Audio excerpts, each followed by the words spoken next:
Hey everybody, Jamin here from Game Show. So, quick question for you. Is Halo 5 for old people? So, after what seems like forever since the last Halo, we all got a chance to get our hands on Halo 5 this week. It came out on Monday, and like always, it seems to be well received by the critics. Everyone seems to be really digging the multiplayer especially, which is perhaps no surprise, but some of the opinions that I've been hearing have been kind of interesting. My friend and the editorial director for Killscreen, Clayton Purdham, gave props to the multiplayer for being less twitchy and slower paced than in the most recent Halo series. We've talked in the past about the designs of Hardy LaBelle, who's responsible for a lot of the multiplayer action. But in any case, Clayton praises some of the game's design decisions, like the initially sluggish sprint and how slowly you move when you look down the scope, sources of discontentment for players around the world, I'm sure. So because his, and ostensibly my, old brain and slow fingers have more time to react, we're not constantly being killed by hyperactive teens. No offense to hyperactivity or to teens.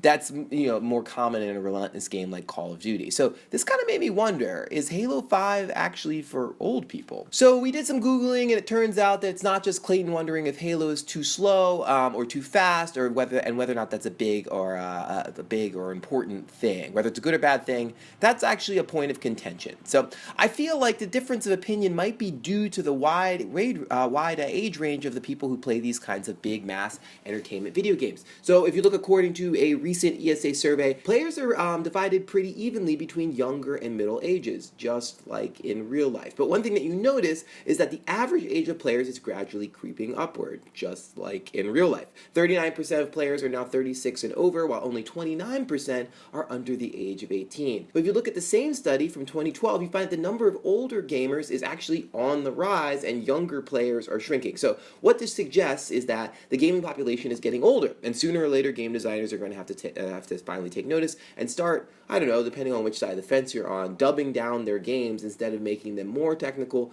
and more difficult, or else they will risk losing players. This whole generation of people who grew up on games like me, but maybe doesn't have the time or effort to be able to sort of develop it at a high level of skill. And this might actually be happening sooner than you think for Halo. The thing you've got to realize about Halo and the original Halo Combat Evolved, which came out in 2001, this is the same year as the first Harry Potter film was ruling the box office, and Radiohead's Amnesiac was playing all over our iPod earbuds, which was, a brand new device at the time. That was a long time ago. So if you were 20 years old, let's say, when you played the first Halo, you would be 34 today, which is smack dab in the center of middle age. And unfortunately, you can't stay young forever. Some not great things start to happen to our bodies around then. You start getting gray hair, you get tired when you wake up, etc., etc. I know, old man problems. But importantly, at around 30, you begin to lose muscle. And the muscle fibers responsible for fast twitch actions are lost at a much faster rate than those that control slow twitch actions. What's worse is that your brain's action time starts to decline after the age of 24 on average, according to Simon Fraser University, a study done there. So your hands get slower and your brain does too, and so no wonder you stink at Halo if you're an older person. If you're younger,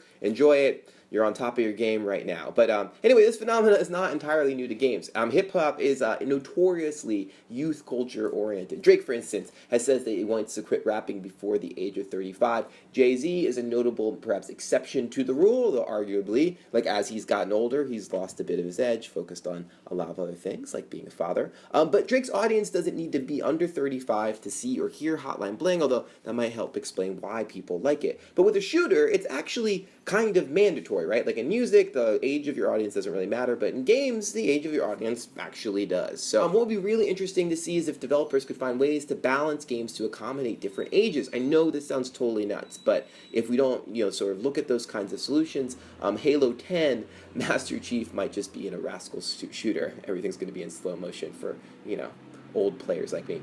Anyway, hash it out in the comments. Let me know what you think, and I'll see you next week.